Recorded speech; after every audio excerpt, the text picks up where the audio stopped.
Ponto de encontro, um convidado especial, um assunto interessante, importante para você conhecer, aprender e saber mais. Ponto de encontro, agora na Santana FM.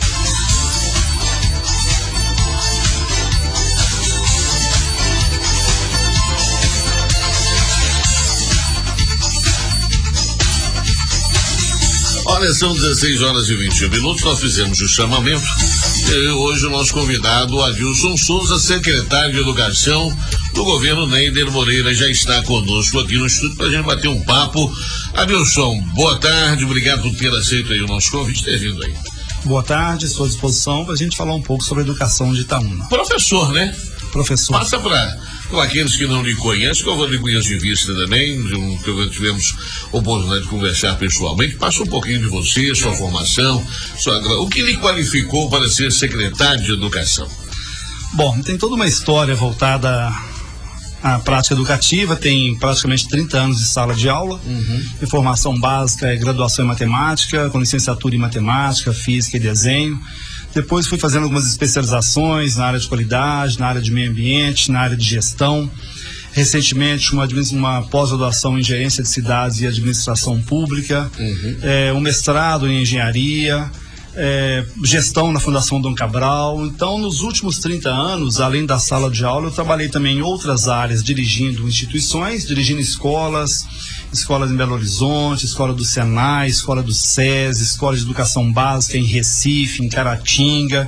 Então, rodei bastante. E além dessa prática e dessa formação, atualmente eu sou professor na Universidade de Itaúna, nos cursos de administração e gestão, já há mais de 10 anos, e tenho atuado nos últimos 20 anos com consultoria em escolas pelo Brasil todo. O foco da empresa na qual eu trabalho, e agora é claro, né, reduzindo drasticamente minha carga horária lá, atendendo por demanda, são escolas católicas, escolas privadas em todo o Brasil. Então são mais de 100 escolas aí ao longo desse trabalho. Então é um técnico, né? Dentro do conceito e proposta do novo prefeito de ter técnicos especialistas e profissionais com expertise em suas áreas. Está qualificado, então. E com toda essa qualificação, você disse também que já exerceu também atividade junto à Fundação Dom Cabral, fundação essa que o próprio Neider também contratou para fazer um raio-x do governo itaunense, da administração atual, e traçar um plano de exercício curto, médio e longo prazo, como ele mesmo já definiu, para que possa criar em Itaúna um novo modelo de gestão administrativa, onde todos aqueles que compõem a máquina, desde aqueles do primeiro escalão aos prestadores de serviços mais antigos, concursados, têm que passar por um processo de requalificação e readequação. Tendo você esse know-how da Fundação Dom Cabral e todo esse currículo na área de direção e acompanhamento educacional, como é que você avalia ter recebido a pasta de educação de Itaúna? Foi uma alegria muito grande, uma surpresa, é claro. Eu fui convidado e não tinha essa expectativa, na verdade. Como te falei, eu sou um técnico da área e todos nós somos políticos, né? Lidamos com o povo, é claro, vem no sentido do polis, mas venho atuando tecnicamente ao longo de todos esses anos, e quando eu fui convidado foi uma surpresa, eu diria uma grata surpresa, e aceitei como um grande desafio, porque apesar dessa experiência razoável na educação, ela foi toda ao longo desses 30 anos a educação privada. Educação que é bem diferente. Diferente, com certeza, né? Inclusive nos recursos. Porque a educação privada, você gera recurso de uma maneira mais rápida, vamos dizer assim. Sim. Educação pública, você tem uma limitação orçamentária, você tem todas as verbas já destinadas, é claro que é mais complicado, né? Mas não foi surpresa, esse ponto não era surpresa. Então o desafio é você sair de educação privada, você tem uma liberdade maior, as coisas andam mais rápido por si só, porque você tem toda uma dinâmica diferente, inclusive um tamanho menor. Porque por mais que eu tivesse trabalhado com redes de educação, eu fui diretor de Senai, por exemplo. Então a gente tinha também uma certa burocracia. Mas no máximo 3 orçamentos, vamos dizer assim. Sim, né? Isso. Aqui é uma licitação. Claro, e aí você tem que respeitar esse tempo, que é um tempo legal, claro, né? E é o que tem que ser respeitado. A lei ou você cumpre ou você muda através dos preceitos legais. Como não dá para mudar tão rápido, vamos sem cumprir, claro. Sim. Mas eu digo o seguinte, eu estou conhecendo esse novo processo, esse processo público, conhecendo, diria, com um grande apoio da equipe. A equipe que eu encontrei na SEMEC é uma equipe muito boa, uma equipe muito qualificada, os técnicos que atuam lá. Então, quanto a isso, o trabalho acaba fluindo melhor. Mas foi um grande desafio. Deve causar alguma frustração, né, em algum momento. Você fala assim, não, eu vi isso aqui, eu quero fazer isso. Fala, secretário, mas não pode. Não pode, porque aqui nós temos que apresentar um projeto que tem que ir para a Câmara, que tem que aprovar, que tem que ir para a Secretaria, que tem que ir para o Ministério, que tem que ir para o Governo Federal para autorizar o senhor poder arrastar essa carteira para o lado de lá. Deve ser, às vezes, meio frustrante você trombar com essa máquina toda, né? Eu não diria frustração, mas em alguns momentos a gente deseja que seja mais rápido. Né? Mas tem que respeitar esse processo e o que não é só daqui, né? Não é só daqui, claro, né? Eu tenho colocado, inclusive, para os diretores de escolas, para as pessoas que nos procuram, que nós vamos caminhar o tempo todo fazendo o possível e o legal. O possível depende de questões financeiras, de recursos, de pessoal. E o legal porque nós não podemos, por um momento, nem pensar em fazer de forma diferente. A questão do jeitinho não pode ocorrer, sob hipótese alguma, em nenhum local. E muito menos aqui em nossa cidade, é claro. Tá. Dentro desse sistema, vou insistir no questionamento só para a gente poder traçar um paralelo do antes e depois. Você assumiu a secretaria. O que você encontrou que, no seu ponto de vista, poderia funcionar de uma outra maneira? Não vou falar que está ruim, não. Nós tivemos a Virgínia, que foi secretária não só por uma vez, mas que trabalhou muito bem, era muito benquista na área do magistério, que agora foi lá para a Carmen do Cajuru, e sempre foi muito respeitada, muito ética. Então não vamos dizer ruim, porque nós acabamos denegrindo a imagem do secretário, não é essa a intenção. Mas que você, no seu conceito de educador e gerenciador, entenderia ou entendeu que pode ser melhor e que você gostaria de mudar em diante agora? Ou ainda não deu ainda? Pois é, Luiz, eu diria que seria uma certa prepotência a gente fazer uma avaliação do que estava ruim, do que pode ser melhorado. Muita coisa boa ocorreu, com certeza, né? Mas nunca é tão bom que não possa ser melhorado. Então, nós estamos partindo desse princípio. Muitas coisas boas foram feitas, mas com certeza ainda pode ser melhorado. Eu prefiro pautar nesse ponto do que pautar em pontos que não estavam bons, até porque realmente não deu para a gente avaliar a fundo ainda. A escola começou, as aulas começaram quinta-feira, né? 6 mil e poucos alunos são? Isso, em torno de 6 mil alunos. Eu estive, então, e as escolas estavam paradas, fechadas, em janeiro. Tive muitos contatos, em torno de 150 reuniões, do dia 2 de janeiro até sexta-feira passada, em torno de 150 reuniões, fora aqueles que chegam, a gente atende sem ter marcado. E o tempo, então, não foi nem de visitar as escolas para ver as estruturas. Mas agora, depois de começar as aulas, eu estive no CESU na sexta-feira passada à noite, estive hoje no Dona Dorica, e a ideia é visitar para a gente ver exatamente as demandas e aquilo que pode ser melhorado. Mas por hora o que nós encontramos não dá ainda para avaliar e dizer que carece de muita coisa. Salvo engano, eu vi algum comunicado do setor de comunicação falando sobre escola aberta, manutenção do programa e melhora nele. Estou perguntando escola aberta em especial porque há um clamor muito grande da população pela manutenção, por esse processo de inserir a criança dentro de um período mais amplo dentro da escola e até os finais de semana, até buscando realmente impedir a evasão escolar, para socializar, profissionalizar a criança e tirá-los da rua. Sim. Né? É um dos projetos a serem trabalhados desse exercício? Sim, nós estamos já num processo de designação de oficineiros. Já aconteceu hoje, inclusive, uma designação. Vamos ter outro, porque não preencheu todas as vagas. Nós estamos no processo de seleção da coordenação desse projeto Escola Aberta. E a ideia, nós temos a meta de começar em março. Se a contratação ocorrer de forma desejada ao longo de fevereiro, começamos em março o trabalho e inicialmente a Escola Aberta será no CAIC. Então nós já estamos aí caminhando para que isso possa acontecer nas próximas semanas, vamos dizer assim. No governo passado, salvo engano, houve um atrito entre esses profissionais que são contratados para poder ministrar as aulas. Você me falou o nome agora, mas eu acabei me esquecendo. Esse processo de seleção. Designação dos oficineiros. Oficineiros, perdão. E então houve um processo um pouco conflituoso entre os oficineiros e os professores das escolas, com um clamor salarial, e aí houve uma suspensão por parte das atividades, sob a alegação de que estava incorreto o processo de contratação. Você observou alguma irregularidade nesse processo que teve que ser modificado? Não, eu não sabia, inclusive, dessa situação do passado. Eu não sabia disso, então não tem nem o que falar disso aí. Nós estamos procurando seguir o mais correto possível, é claro, no legal, para evitar problemas para a gente. Mas esse processo anterior eu não tive conhecimento dele. Você agora então, depois dessas 150 reuniões e outras mais como estão programadas, agora vai começar a tomar ciência da situação física das escolas. Existe alguma programação já feita, alguma verba já destinada para a educação que tenha o objetivo de ser aplicada na ampliação de escolas, salas, manutenção, enfim? Por exemplo, nós temos escolas, salvo engano, também de denúncias passadas, reclamações, que esses programas de governo de informática, tem escola Itaúna, está com um punhado de computador parado, não se faz nada com isso. Nem tomada direito para ligar tem. Não sei se é verídica a informação. Mas, enfim, há um planejamento seu. Eu queria que você me falasse um pouco o que você pretende fazer à frente da pasta aí para poder minorar, né, vamos dizer assim, alguns problemas que hoje são reclamados aí pela população. Como eu te disse, a gente tem que visitar para ver, né? Sim. Porque você ouvir o relato e verificar em loco é diferente.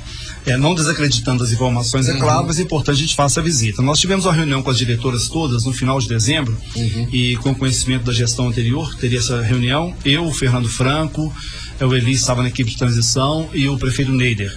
E nessa reunião que tivemos com as diretoras todas, nós falamos que estariam visitando essas escolas a partir de fevereiro. Em janeiro eu atendi várias delas, várias demandas, a gente teve vários contatos, algumas inclusive com demandas já de reformas, demandas pontuais, reforma de pintura, parte elétrica, hidráulica, alvenaria, questões civis em geral. Algumas já estão sendo feitas, outras têm materiais chegando, ferramentas, equipamentos, mão de obra já disponibilizada. Ou seja, essas demandas pontuais e imediatas já estão acontecendo. Agora, quanto ao investimento em obras, nós temos uma creche lá no bairro Itaunense, que está para ser entregue nos próximos dias, já está em fase final já de acabamento. Estivemos lá na semana passada e semana atrasada com o empreiteiro, e já estamos aí em vias de receber. Então nós estamos já encaminhando o processo para iniciar mais um trabalho com mais uma creche. E temos duas em construção, desde 2012, pelo que eu ouvi falar, é um recurso do governo federal, recurso já bem antigo, e nós estamos caminhando de perto, observando de perto, porque essas obras estão extremamente atrasadas. Desde elas foram retomadas, parece em setembro, outubro, uma delas ainda não iniciou, já estamos tomando as providências com notificação para que possa caminhar e o município ter daqui a um tempo aí mais duas novas creches. Relação secretaria com professores, concursados, como é que fica esse trabalho a ser feito que você já recebeu como uma demanda ou uma solicitação do corpo de professores do município? Teve alguma coisa especial? Não, o trabalho, o desenvolvimento, cargo horário, enfim, a gente sabe que tem. Não, até agora tá tudo tranquilo. Até agora tranquilo, nós estamos com uma equipe muito boa, uma equipe de pedagogas e técnicas que estão programando possibilidades de capacitação, de formação, de treinamento. E é claro que quando eu cito aí que nós tivemos aí em torno de 150 reuniões, fora aquelas não agendadas, dentro dessas foram diversas demandas pontuais, né? O varejo mesmo. Professores, professoras com as suas demandas, serventes, estagiários, e cada uma dessas demandas pode ser atendida conforme a possibilidade legal em ser atendida, é claro, né? Então isso tem acontecido. Não tivemos nada, eu diria, extraordinário, nada que pudesse impactar negativamente. Estamos caminhando bem, diria assim, nesses primeiros 37 dias de trabalho. 37. Igual eu falei, é muito pouco para fazer um raio-x. Eu estou aqui conversando com o Adilson, gente, antes aqui até da conversa, e eu também já falei aqui com você, que é nosso ouvinte, que há mais um convite para nós conhecermos esses novos membros, principalmente alguns que são realmente novos na administração, outros já fazem parte do conhecimento público itaunense, já estiveram aqui conosco, já ocuparam outros cargos em outros governos, ou são conhecidos da comunidade como um todo. Mas muitos ainda são novos e desconhecidos. Então, a intenção da nossa da nossa conversa é mais apresentar realmente os secretários.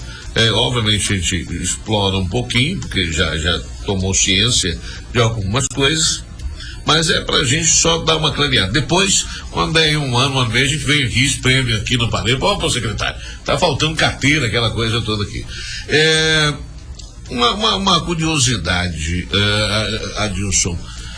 Nós temos, por uma imposição do governo federal, hoje, uma questão de inclusão social e educacional de crianças portadoras de necessidades especiais para que frequentem a sala de aula convencional, vamos dizer assim, eliminando as salas de colégios especiais para a educação de certas crianças.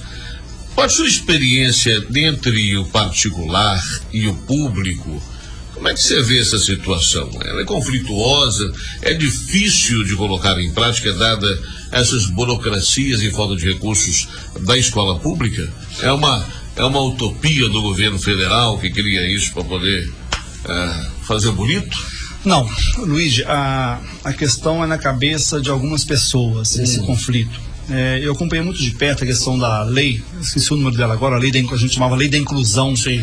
Ela é de 2016, meados de 2015, 2016, e nessa lei as escolas particulares passaram um aperto muito grande porque elas não têm a menor possibilidade de negar matrícula aos alunos.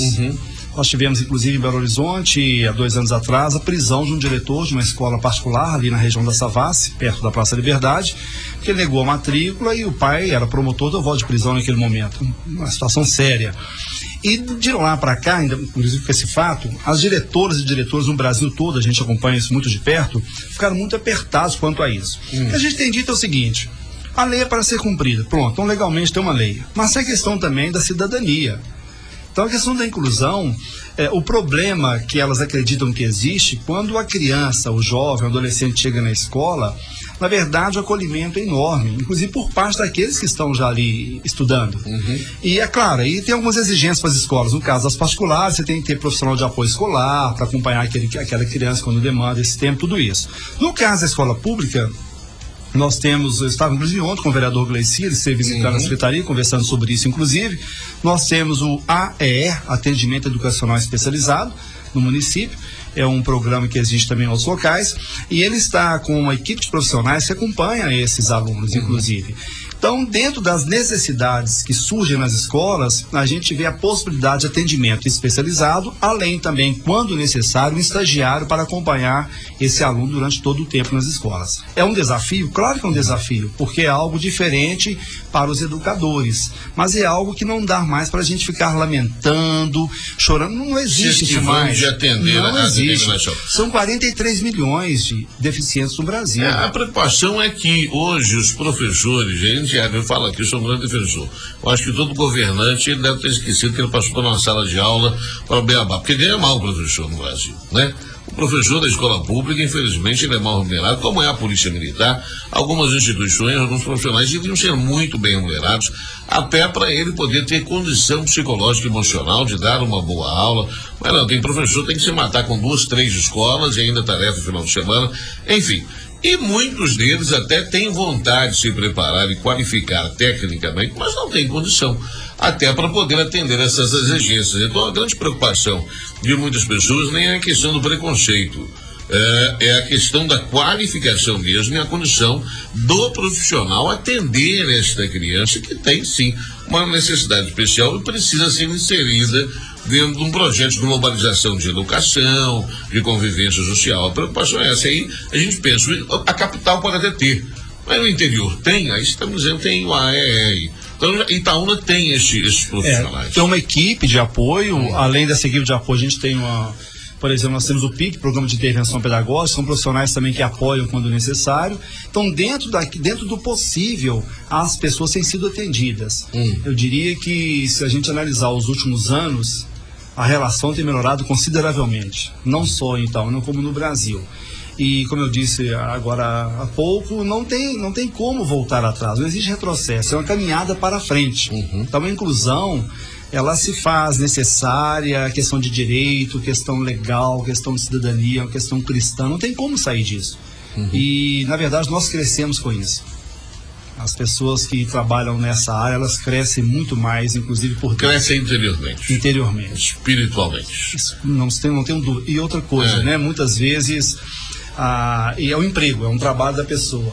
Mas eu costumo dizer para os professores que atuar em educação é também uma missão. Claro que uma missão paga, né? Mas é uma missão. Não é simplesmente um trabalho, emprego, uma assinatura de carteira. Trabalhar na área social e na área educacional é também uma missão. E isso impulsiona. Você não é professor só por profissão, você é professor por paixão, pelo jeito. Com certeza. Com certeza. Doni, são 16h41. Estou aqui com o secretário Adilson Souza. Eu vou para o intervalo, volto rapidinho. Vamos falar de merenda escolar e outros assuntos. Se você quer fazer alguma pergunta, volto a dizer, nós não estamos aqui hoje para sabatinar o nosso convidado. Ele acabou de chegar, ele está ainda ali calouro, né, na coisa, ele está se preparando para fazer um trabalho ao longo dos próximos anos. Mas se você tem dúvidas, tem perguntas a fazer, se você é professor, se você é mãe de aluno, aproveita, o WhatsApp está liberado, no 37988288000, e você manda um questionamento. Se ele tiver condição de responder, tecnicamente, bem, se não tiver, paciência, porque só tem 37 dias que ele está no governo, 37 anos de profissão, mais 37 dias de secretário, então não dá para responder tudo mesmo, não adianta nem coçar a barra. 4h42.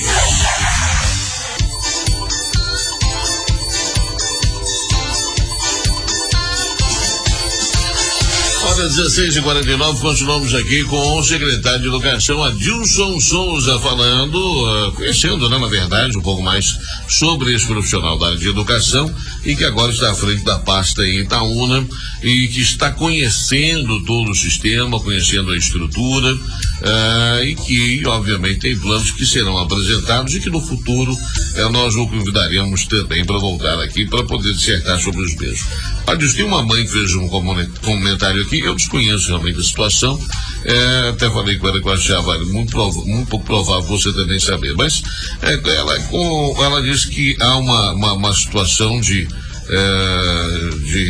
atendimento ou recepção, acomodação dos alunos lá do Lincoln, no Baixo Santo Antônio, porque haviam árvores frondosas que ofereciam a sombra para os alunos e parece que por uma necessidade qualquer cortaram essas árvores. Os meninos não têm mais uma cobertura, a área coberta para poder se proteger do sol na hora do intervalo. Você chegou a ficar sabendo de alguma coisa dessa, não, né? Não, essa notícia nova e como está planejado visitar todas as escolas, né, passar a circular nas escolas, a gente vai conhecer essa realidade e ver realmente o que foi feito e o que pode ser encaminhado. Tá, a verba, você já tem noção de verba da sua pasta? Dentro dos números, você acha que dá para fazer alguma coisa? É um montante pequeno? Pois nós temos algumas verbas já são garantidas, Fundeb, outras verbas já são federal e já são direcionadas, parte delas, mas nós vamos ter algumas reuniões, inclusive agora nessa semana já, que são orçamentárias, para pensar e discutir sobre o orçamento. Tá. Você ainda não tem números palpáveis? Exato, palpáveis não. O prefeito falar, você tem isso aqui para gastar, se vira. Não estamos deixando de atender o necessário, mas estamos discutindo ainda para entender melhor esse orçamento, previsto para 2016, 2017, aliás, e pensar depois de 2018, né? Mas com certeza já deve ter aparecido a palavra arroxo, contenção, corte de despesa. Isso aí já deve ter passado também, né? Na verdade, enxugar a pasta. Isso, como o país passa por um momento delicado, né? Não só o município, é claro, o país, o estado, tem estado, cidades decretando calamidade e tal, não é o nosso caso, graças a Deus, mas dentro desse espírito de economia, de eficiência, de economicidade, a gente tem que ficar atento a tudo, é claro, né? Então, aquilo que for possível, por exemplo, vamos imaginar aqui que tem a pasta de educação é demandada por uma associação de bairro fazer uma atividade. Ao mesmo tempo, a pasta de esportes também é demandada. Ou seja, ao invés das duas pastas atenderem cada uma do seu espaço, o esforço conjunto das duas pastas pode gerar um resultado menor financeiro para o município e um resultado maior no atendimento. Então, nosso cuidado está nisso também. O que pode ser feito de maneira melhor, ou seja, eficiência, né? Como podemos fazer mais com menos. Isso aí é um princípio. A merenda escolar está dentro desse conjunto, por exemplo, reavaliar todos os processos licitatórios, todos os processos de compra, necessidade individual de cada unidade escolar, replanejar, por exemplo, cardápio, baseado em nutrição ou não, enfim, isso também está dentro do seu, você tem um programa já esboçado para isso? Sim, nós estamos trabalhando, nós temos 2 nutricionistas que atuam dentro desse cardápio, né, dentro a questão nutricional, e não pode se perder, é claro, a gente não pode fazer economia, a gente diria economia burra, né? Você não pode reduzir de um lado e perder do outro, é claro. Sim. Então, o que for possível fazer para ter o melhor resultado, vamos fazer. Agora, no dia 30 de janeiro, último, nós tivemos encontro com mais de 100 serventes lá na Secretaria de Educação. Foi um momento de formação, um momento inicial, de boas-vindas, de formação. Vamos ter outros no decorrer do ano, exatamente para ter melhoria no resultado do preparo, do trabalho em si, além da questão da higiene, do sabor. Pegaram informações desse pessoal, porque, na verdade, quem trabalha atrás da mesa e com a calculadora não tem a mesma visão da cantineira que está ali afogando o arroz e vendo a necessidade. Sim. Houve esse interesse por parte do novo governo e da sua pasta de saber desses profissionais o que é desperdício e o que falta ou o que não vai para a merenda? Sempre tem. As 2 pessoas que estão atuando, já estavam atuando inclusive antes, e elas têm uma periodicidade de visita às escolas. E não visita apenas com um bloco na mão e apontando o que vê e o que não vê. Elas têm esse diálogo o tempo todo, aliás, toda a secretaria, esse diálogo o tempo todo para entender o outro lado e expor com as experiências. Eu digo o seguinte, né? Não tem uma cultura melhor ou experiência melhor que a outra, tem experiências diferentes. Então, com a experiência da cantineira, da servente, com a experiência da nutricionista, somam-se essas 2 experiências e criam algo melhor. Então, esse realmente é o intuito. Hoje, aliás, eu estava visitando uma escola e falava com uma pessoa assim, seria prepotência nossa falar, dar um parecer sobre a escola que nós estamos conhecendo agora. Então, é essa ideia que você disse, conhecer, ouvir o outro lado, cheirar, sentir o cheiro da escola, o cheiro das pessoas, conviver ali dentro para que a gente possa dar realmente uma contribuição, porque não pode ser a partir do gabinete, a partir do secretário, da secretaria, aí não funciona. Não funciona. Tá, nós temos a situação do concurso que foi realizado em 2016, foi suspenso pela Justiça. E como é que a Secretaria de Cultura está lidando com a situação, por ter que chamar concursado, designação, contratação? Como é que está esse imbróglio todo aí tecnicamente? O concurso é suspenso, né? Por hora está suspenso, tendo todo um processo de resposta ao TCE quanto à questão das respostas que devem ser dadas.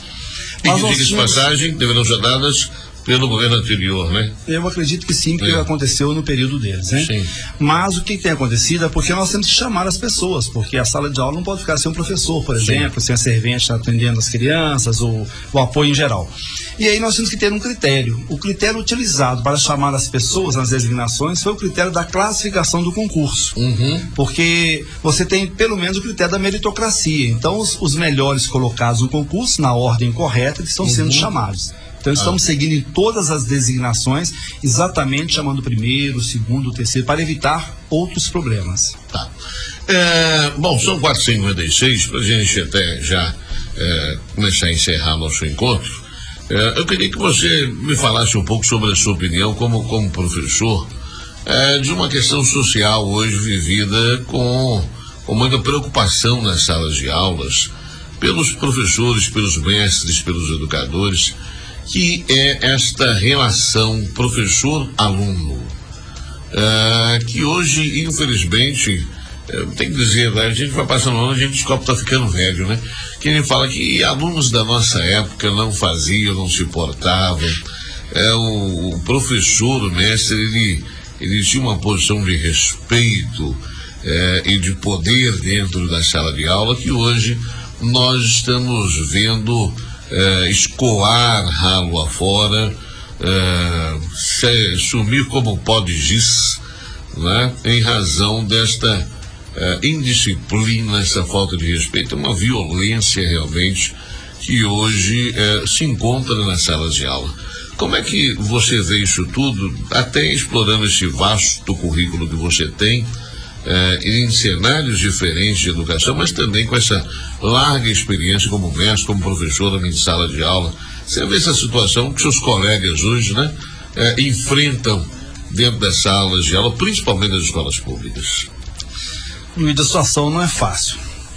A gente fala de escola pública, claro, mas a escola particular também tem seus problemas. Recentemente, em Belo Horizonte, um professor foi esfaqueado dentro de uma universidade particular. Sim. Uma faculdade confessional. A gente ouve relatos assim também no particular e, infelizmente, mais na escola pública.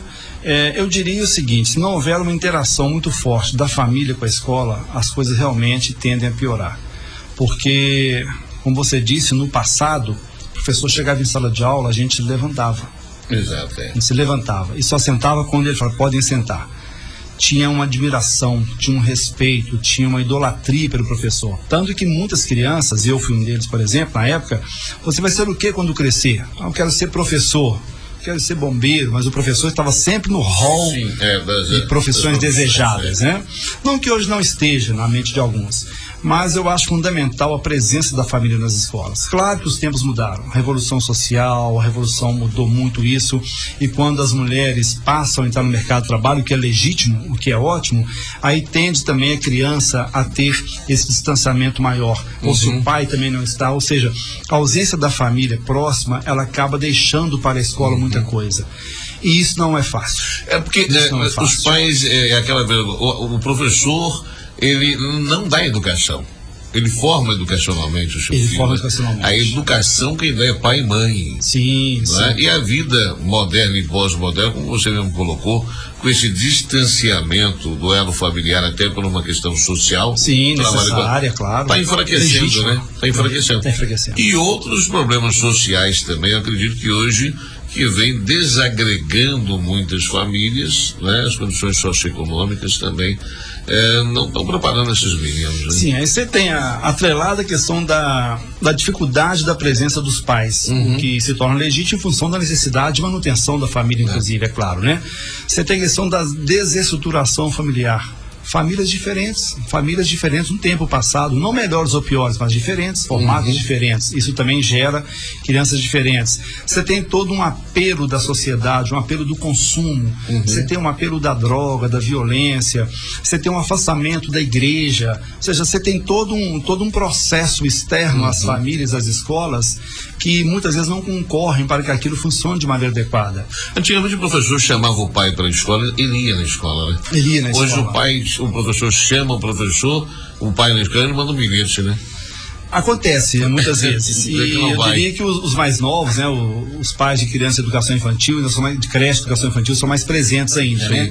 Mas depois as coisas vão caminhando naturalmente, por si só, mas é sempre necessária a presença do pai. Então a gente tenta, por exemplo, mas o pai não pode ir durante a semana. Vamos tentar um encontro à noite, tentar um encontro no sábado, por exemplo, e para possibilitar, porque se não tiver essa parceria escola-família, a situação não muda. E não é só aqui em Itaúna, não. Isso é no Brasil como um todo. Isso, no Brasil, escola particular, inclusive.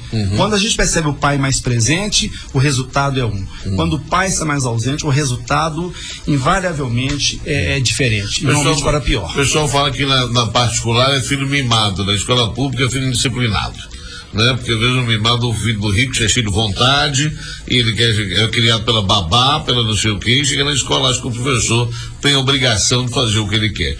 E o da escola pública, porque não tem nem sempre essa pressão paterna, as famílias socialmente, né, desagregadas, ele revoltado, ele não tem disciplina em casa, não tem atenção, quer descontar isso no professor, quer ser violento tal qual.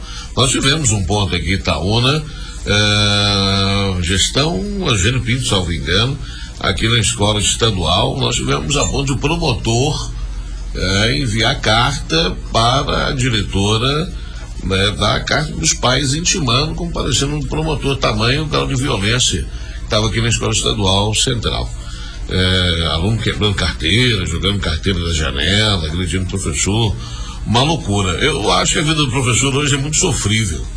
É muito sofrível. Eu falo, tem que ser por amor e paixão mesmo a coisa, né? E em todas as classes acontece. Eu fui diretor de escolas dentro de condomínio riquíssimo e classe alta, E eu tive 2 casos que eu levei para o delegado.